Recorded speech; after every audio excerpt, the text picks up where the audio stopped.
السلام علیکم ورحمۃ اللہ وبرکاتہ۔ احباب گرامی، سورہ فرقان جو 25ویں سورہ تھی الحمدللہ مکمل ہوئی، اور اب سورہ شعراء جو 26ویں سورہ ہے وہ شروع ہونے جا رہی ہے، اور اللہ رب العزت سے دعا ہے کہ اللہ تعالیٰ اس کو مکمل کرنے کی توفیق عطا فرمائے۔ اور یہ بہت بڑی خوش نصیبی ہے کہ ہمارے احباب قرآن پاک کی تفسیر سے جڑے ہوئے ہیں، اس کو سنتے ہیں اور دوسروں تک اس کو پہنچاتے بھی ہیں۔ اللہ تعالیٰ ان کو اچھا رکھے۔ یہ جو سورہ ہے یہ شاعر کی جمع ہے شعراء، جس کے معنی پوئٹ کے ہوتے ہیں، شاعر کے ہوتے ہیں، جو لوگ شاعری کرتے ہیں۔ چونکہ اس سورہ کے اندر آیت نمبر 224 سے 226 تک شاعروں کے بارے میں کچھ گفتگو کی گئی ہے، تو وہیں سے اس کا نام شعراء رکھ دیا گیا ہے۔ اور یہ بات اس سے پہلے ذکر ہو چکی ہے کہ جب کسی سورہ کا کوئی نام ہوتا ہے، جیسے نساء ہے، شعراء ہے یا اور اس طرح سے، تو اس کا یہ مطلب نہیں ہوتا کہ اس کے اندر ان کے بارے میں گفتگو کی جائے گی، یہ مطلب نہیں ہوتا، بلکہ یہ مطلب ہوتا ہے کہ اس سورہ کے اندر چونکہ یہ نام آیا ہے تو ایک پہچان کے لیے، شناخت کے لیے، سورہ کی پہچان کے لیے وہ نام استعمال کر لیا گیا ہے۔ جیسے اب سورہ بقرہ ہے، بقرہ کے معنی گائے کے ہوتے ہیں، تو اس کا یہ مطلب نہیں ہے کہ اب اس کے اندر گائے کے بارے میں گفتگو کی جائے گی اور گائے کے سلسلے میں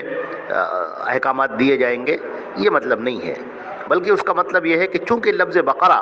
اس سورہ میں ایک جگہ استعمال ہوا ہے، لہذا اس کو ایک نشانی کے طور پر، علامت کے طور پر اس کا استعمال کر لیا گیا، یعنی وہ سورہ جس کے اندر بقرہ کا لفظ آیا ہے۔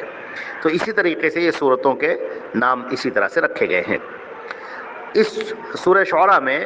227 آیات ہیں، 227، اور 11 رکوع ہیں۔ اور اس سورت کا جو مرکزی مضمون ہے وہ رسالت کا اس بات ہے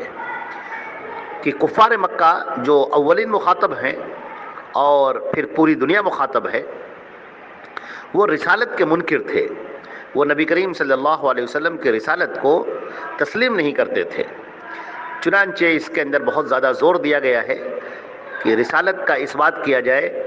انبیاء کی دعوت پیش کی گئی ہے، اور نبیوں کا جو انکار کرنے والے ہیں، ان کے جو منکرین ہیں، ان کا ذکر کیا گیا ہے، اور ابتدا ہی میں قرآن کے برحق ہونے کا اعلان کیا گیا ہے کہ یہ جو کتاب ہے، یہ جو قرآن پاک ہے، اللہ کی آیات ہیں، یہ نازل ہو رہی ہیں، یہ اللہ کی جانب سے نازل ہو رہی ہیں، یہ برحق ہیں۔ اور اس کے بعد یہ بھی بتا دیا گیا کہ ہمارے نبی حضرت محمد مصطفیٰ صلی اللہ علیہ وسلم کس طرح محنت کے ساتھ اور مشقت کے ساتھ دعوت پہنچا رہے ہیں، اور کس طرح وہ دعوت پر حریص ہیں، کس طرح وہ چاہتے ہیں کہ سارے لوگ راہ ہدایت پر آ جائیں، ہر ایک اللہ کے پیغام کو سن لے اور مان لے، اور اس سلسلے میں وہ کس قدر کوشاں ہیں اور کس قدر وہ محنت کرتے ہیں،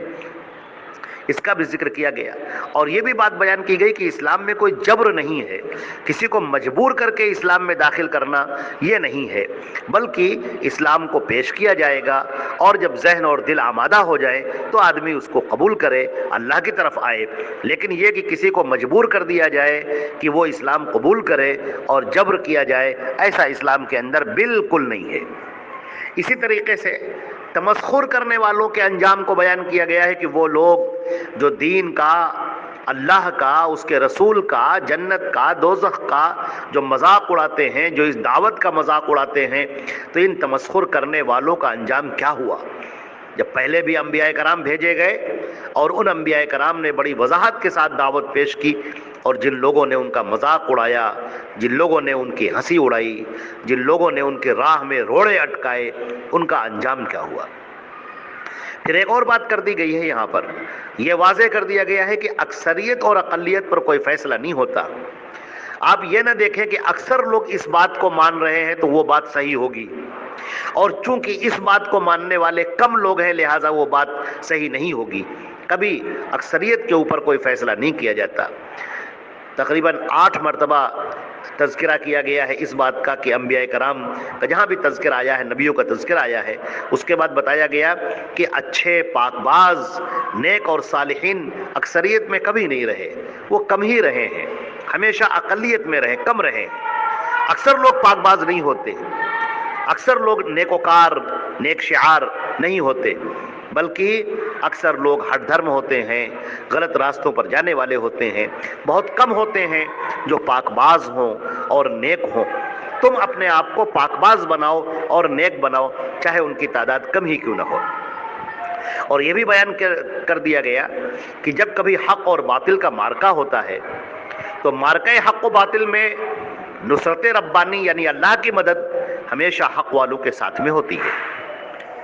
اور یہ بھی بات بیان کر دی گئی کہ کل بروز قیامت اللہ کے ہاں جو قلب سلیم لے کر آئے گا، جو صاف دل لے کر آئے گا، وہی معتبر ہوگا۔ ریاکاری کے طور پر کیے ہوئے کام، دکھاوے کے طور پر کیے ہوئے اعمال یہ اللہ کے ہاں معتبر نہ ہوں گے۔ اور اس سورے کو جب آپ پڑھیں گے تو نظر آئے گا کہ جب آخرت میں قیامت کے دن جب انسانوں کو نامہ اعمال مل رہا ہوگا تو اس وقت اپنی ناکامیوں پر یہ انسان کس قدر نوحہ کنا ہوگا،